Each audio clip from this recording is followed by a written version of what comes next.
The furious tapping on typewriters is all that could be heard at Pennysmith's paper in the North Valley, where a type out was held today. Typewriter lovers brought their machines to share their hobby with others. Today, writers were given prompts and 2 hours to type whatever they wanted. Enthusiasts say it's all about the unique experience. Artists and writers and poets like typewriters.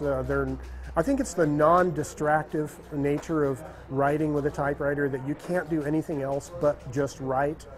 And it doesn't beg for your attention for anything else but just that. And it wasn't all about the competition. The public was able to try out the typewriters from different eras and do a little creative writing of their own.